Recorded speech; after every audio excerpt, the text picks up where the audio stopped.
સુરત શહેરના પાલ વિસ્તારમાંથી ફરી એક વખત નકલી પોલીસ ઝડપાઈ મહિલા સહિત 2 આરોપીઓની ધરપકડ. સુરતમાં રાહદારીઓને પોલીસ તરીકેની આપતા હતા ઓળખ. લોકો પાસેથી રૂપિયા અને મોબાઈલ સહિતની વસ્તુઓ પડાવતા.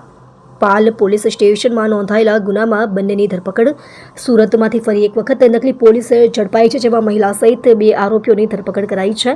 રાહદારીઓને પોલીસ તરીકેની ઓળખ આપતા હતા, તેમાં લોકો પાસેથી રૂપિયા અને મોબાઈલ સહિતની વસ્તુઓ પડાવતા હતા. પાલ પોલીસ સ્ટેશનમાં નોંધાયેલ ગુનામાં બંનેની ધરપકડ કરવામાં આવી છે, જેમાં ફેનિલ પટેલ અને કુલસુમ બાનુ ઉર્ફે અલીના શોએબ કાદર ઈંટવાળાની ધરપકડ કરવામાં આવી છે. 2 મોબાઈલ, રોકડ રૂપિયા, મોપેડ સહિત 59,000નો મુદ્દામાલ જપ્ત.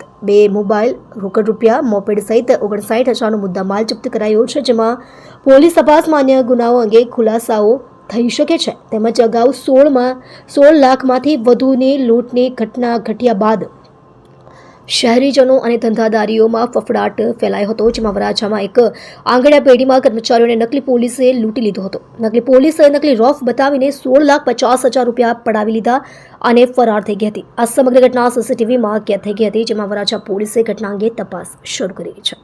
આપ જોઈ રહ્યા છો ગુજરાતની સૌથી પહેલા ખબર આપતી Surat express news channel, director Rajesh મંગલેની સાથે.